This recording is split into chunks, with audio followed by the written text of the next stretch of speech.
Good evening, friends, and welcome to yet another session of Candid Meena.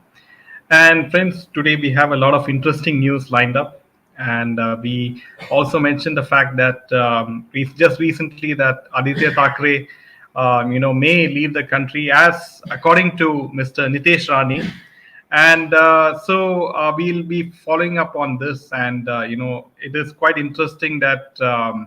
How the SSR case and the Shasalian case seems to have a slight ray of hope, with this development.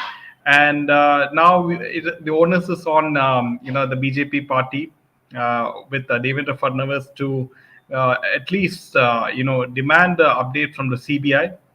And this is very, very, very important because we as SSRians and, many of the SSRians and they have been waiting for justice for the past 3 years, and 3 years is a very, very long time. And the BJP has to be mindful of the fact that a large chunk of the voting population consists of people who have boycotted Bollywood, and they have to take that voting base very seriously. They just can't go on and just take in the likes of many Bollywood stars like Akshay Kumar to do the voting campaigns for the next year election. So BJP thinks that by taking the likes of Akshay Kumar, SRK, and asking them to canvass for BJP in next year's election, they will be able to catch a lot of votes. So this is not the case, and many of these people might not even vote for any party and go for Nota. So these are where things stand at this point of time. So friends, if you do like our content, make sure to hit that like button and share this with your friends, and make sure to hit that bell icon. So coming to the first piece of news, friends, and it's very interesting, right? That you have already the PR from SRK, stating the fact that this new film of SRK is going to, hit 2023 very fast, which is Donkey. And SRK, this is the kind of language which the PR for SRK uses, for hyping his films. And we have discussed the fact that all these fake 1,000 crore hit is not really 1,000 crore hit, and it is the perception that is being built by the SRK PR team. And now Donkey is the third film of SRK, which will release by by December, around December 22nd this year. And already they have started hyping, saying that this is the hat trick hit of SRK this year, which means that he has had back-to-back hits from Pathan to Jawan, and now this is also going to rake in 1,000 crores. So this is the kind of narrative which is already being set in, friends. And now SRK has already put in his money, right, on the whole PR exercise. So you will see, just like we have discussed, friends, that going ahead, you will have money being put in for trade analysts, money being put in for mainstream media, money being put in for also certain YouTubers, certain Instagram influencers who will be going in. They'll be vlogging about their reviews of this film, and also this is how it goes. So friends, this is nothing new, and so we will just get ready for SRK's film to rake in 1,000 crores, and that's the kind of information which trade analysts like Taran Adarsh will come out and say, oh, okay, the film has just crossed 600 crores on day 5 or day 6. So that's the kind of news you can expect to hear. And so coming to the next piece of news, friends, and this is quite interesting, is if you remember back then that Salman Khan and the famous singer Arijit Singh, Salman Khan made fun of Arijit Singh in a award function, and Salman Khan he was recently he made up with Arijit Singh, right, for a song in Tiger 3. Now, apparently, if we go back in 2014, right, a very interesting story is that for those of you who do not know, there was a rivalry between Salman Khan as he spotted Arijit Singh. He was sleeping in the audience in the award function, and when he was declared winner of a category, Salman Khan teased Arijit Singh on stage, and he said he was sleeping and he arrived at the stage, and he said, responding to him, he told. The actor and Ritesh Deshmukh was also hosting at that point of time. Arijit Singh opened up about the whole scene and also revealed what happened after that. So on stage, Salman Khan was laughing in this belief, saying that to hai winner. What I got on stage, he asked me if I had fallen asleep. In my nervousness, I blurted out, "Aap logo ne sula diya." I immediately bit my tongue. So Salman Khan was sort of mocking him and asking him, "Are you really the winner of this particular award function?" And also the camera also focused on Arijit Singh wearing chappals and casuals as he wore to the award function. And so Salman Khan is not he so apparently Arjit Singh whispered sorry into Salman Khan's ear, and this was back in 2014. And so you can see, friends, this is the kind of condescending attitude this person has, right? The likes of Salman Khan, and he makes fun of all these singers, actors, especially outsiders, right, who are not in the nepotistic category. We saw that with the case of even SSR, right? In a particular function, we can see that he never acknowledged the likes of Sushant Singh Rajput, right, as we all know. And he also said, who is SSR, as all of you know, if you remember that. And he always, supports the likes of, all these nepotistic kids like, Aditya Pancholi, as all of you know. He used to promote Aditya Pancholi.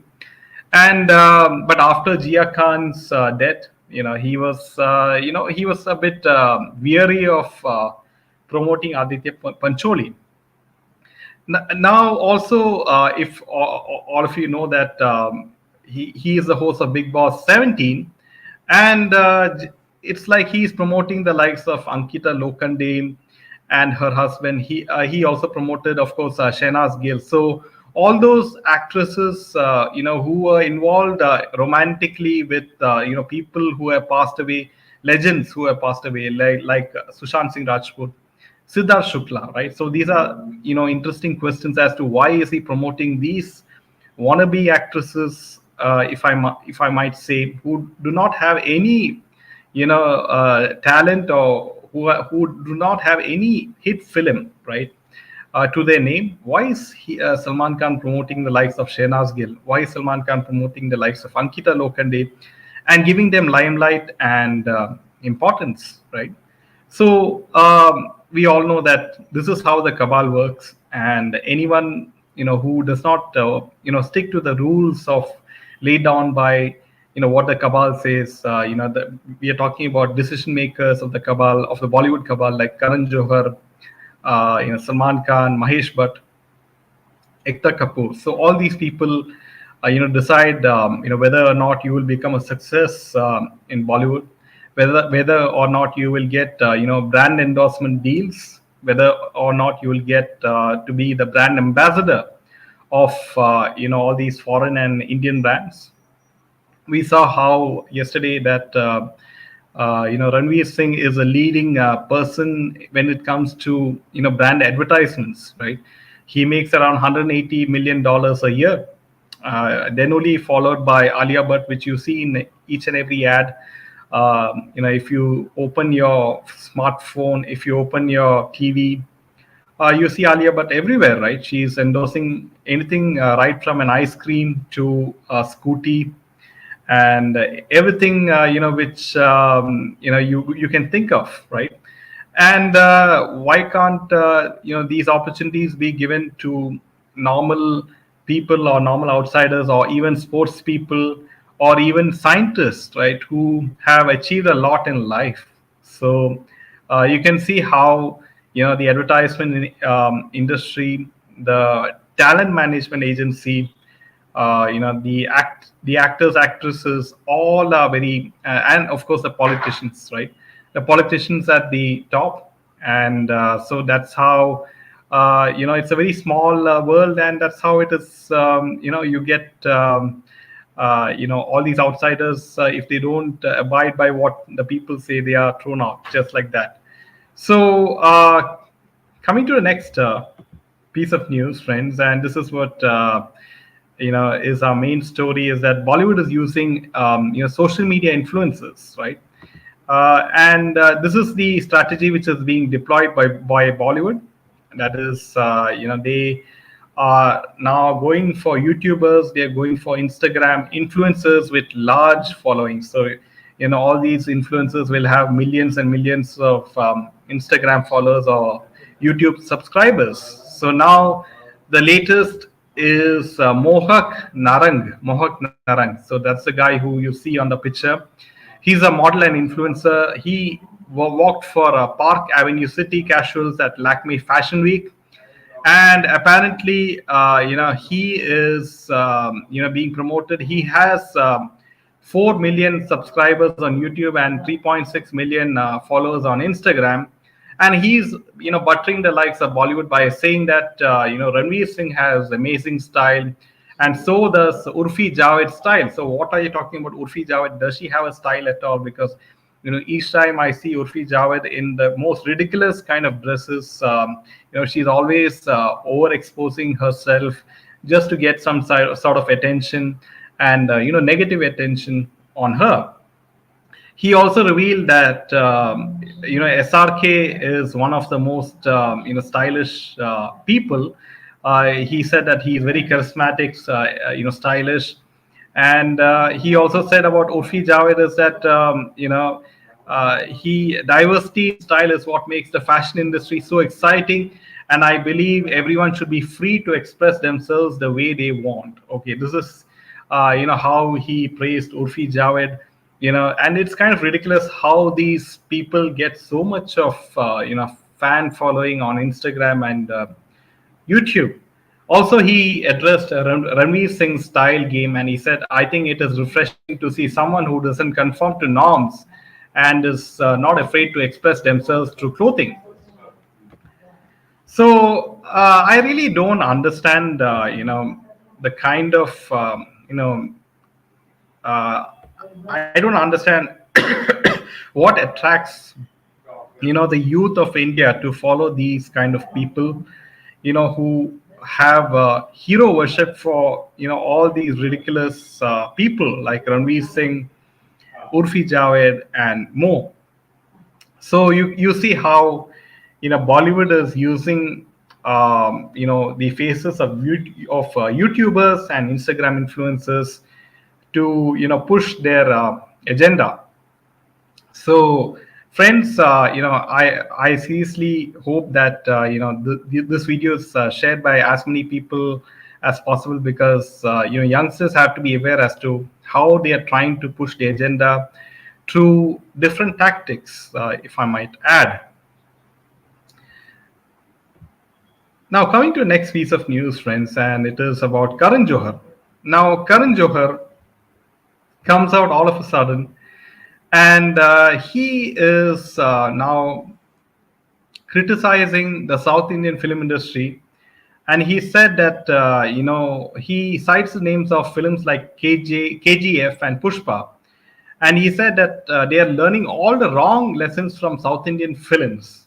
He went on to talk about the evolution of Hindi film heroes in the industry, and he said that for some time Bollywood is going through a very difficult phase, and he said that all these Bollywood films recently are hyping toxic masculinity or misogyny. And Kejo was, sort of, hinting at Pushpa and KGF, which are big hits.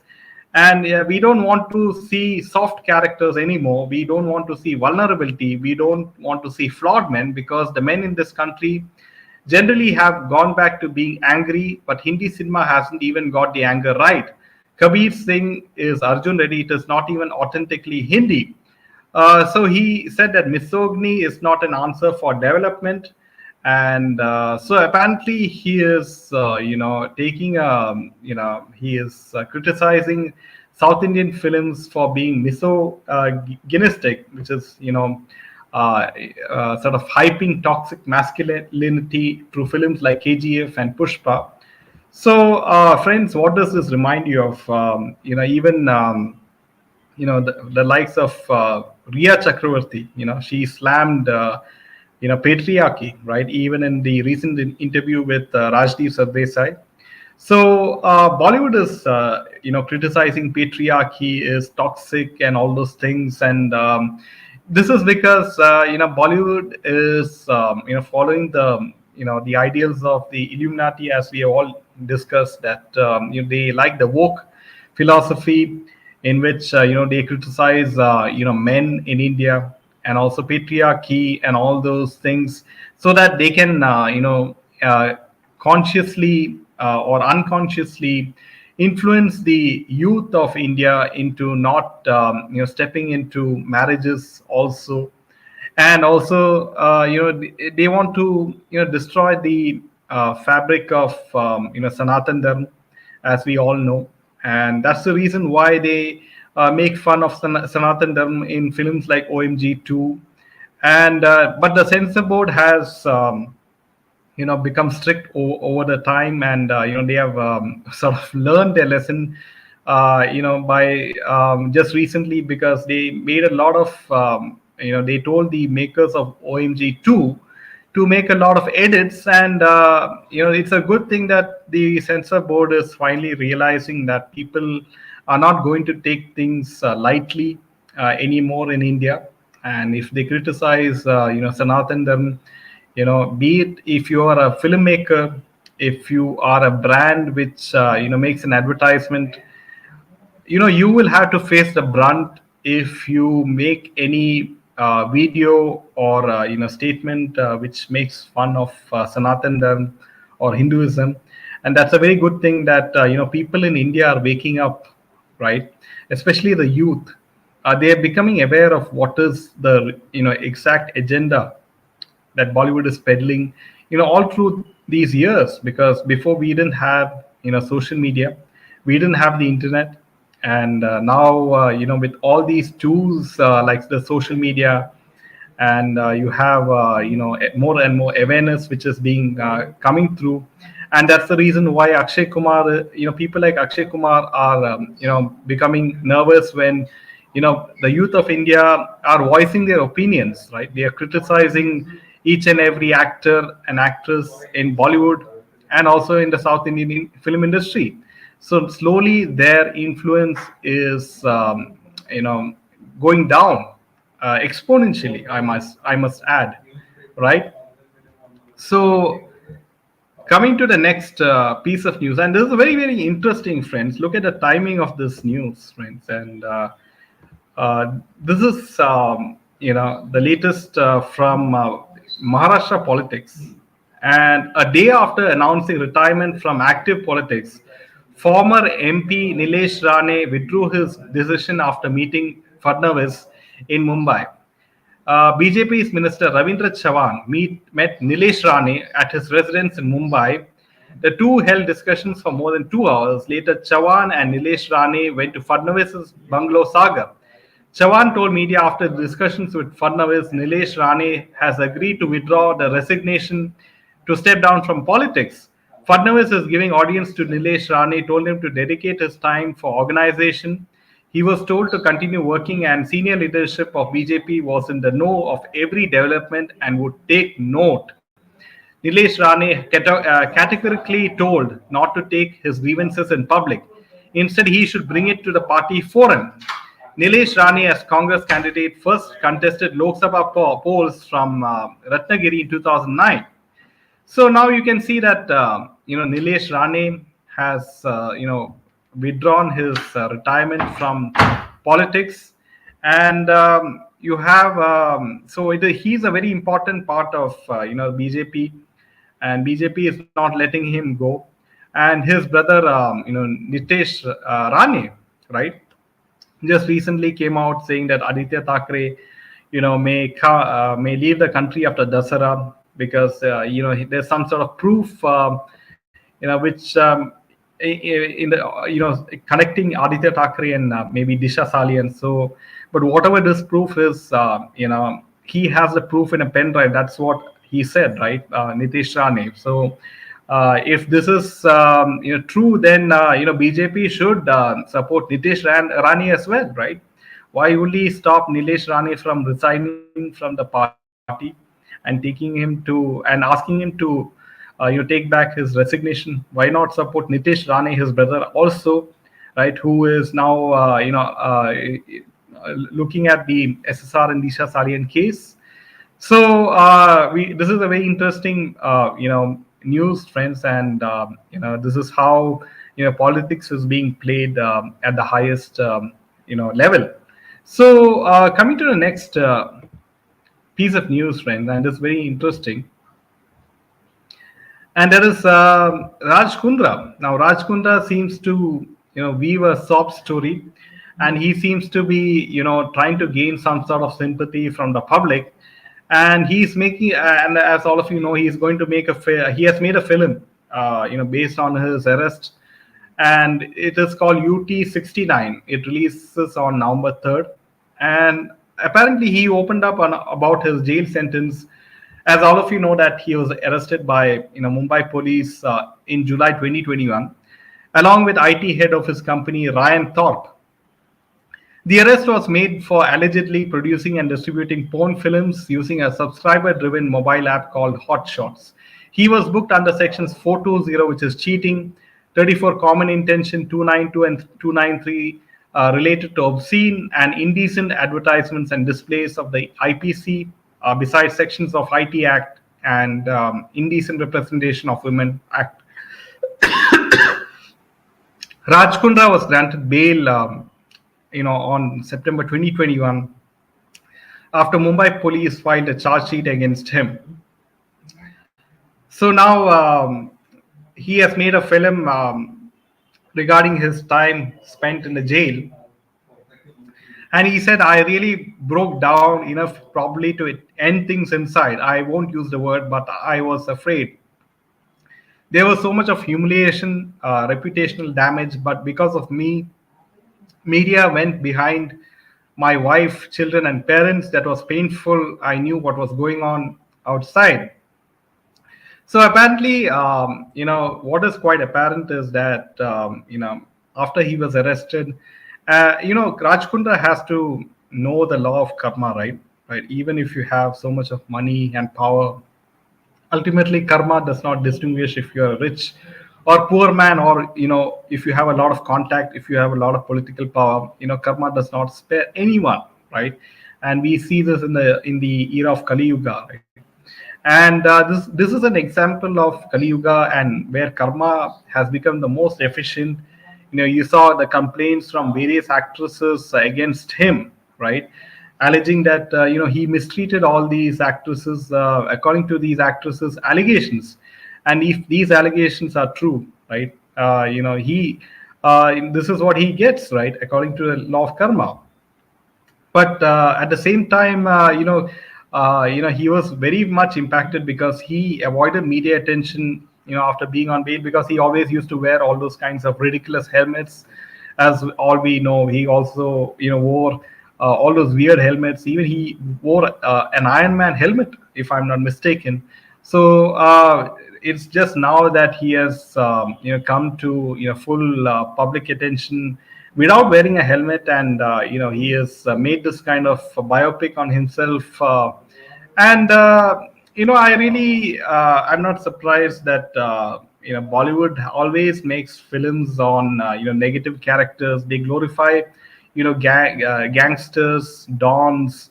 We saw that with the case of SRK. He made several films on Don. Also, there was a film on Dawood's sister, which was acted by Shraddha Kapoor, right? And so We also have the likes of Amitabh Bachchan also, glorifying dons and gangsters. So this is a kind of culture, which they promote, and our youngsters, we get influenced by all these negative characters, which is not good for society, and this has to stop. Films have to glorify the right people. They have to glorify the army people who is fighting for India in the borders, for our jawans. Why not glorify that kind of people? You can glorify scientists, right? Like Nambi Narayan, right? A film was made, and that was a good film. Also, you can tell the right stories like the Kashmir Files, the Kerala story.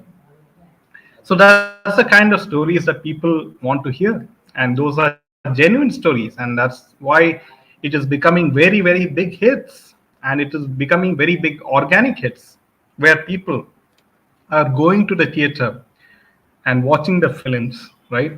Not the fake 1,000 crore hit, from which the likes of SRK says he has got 1,000 crore, box office hit. And we see, our viewers from Candid Mina, they send pictures of empty theaters, right, in different parts of the world, be it the UK, US, or across different parts of India. And we know how these are not organic hits, organic 1,000 crore hits. So people have become very intelligent thanks to social media, thanks to channels on YouTube, and people are Bollywood is failing to fool the public, right? Hashtag boycott Bollywood movement was a very huge success. SSR movement is a very huge success, and politicians cannot ignore this fact, right? No matter how much whitewashing is done by media like India Today to whitewash Riya Chakravarti, people are not fools, right? People have very strong memory, public memory. Especially the case of SSR is so unique that Mahadev's power, due to him being a strong devotee of Lord Shiva or Lord Mahadev, that people have not forgotten and are still fighting. After 3 years after this case, right? And we really hope and pray that SSR, Disha Salian, and many others get justice, right? Unfortunately, in the case of Jia Khan, Rabia Khan just gave up, right? And it's a shame on the justice system, right? It's a very, very big shame. I mean, innocent people, right, are not getting justice. The rich and powerful people are getting away with anything, right? That is what is very disappointing. And the rich and the common people, the most of the common people are paying taxes, and it seems that judicial reforms are the need for the hour, like we discussed. So, friends, if you like our content, make sure to hit that like button, and share this video with your friends. And until then, Jai Hind.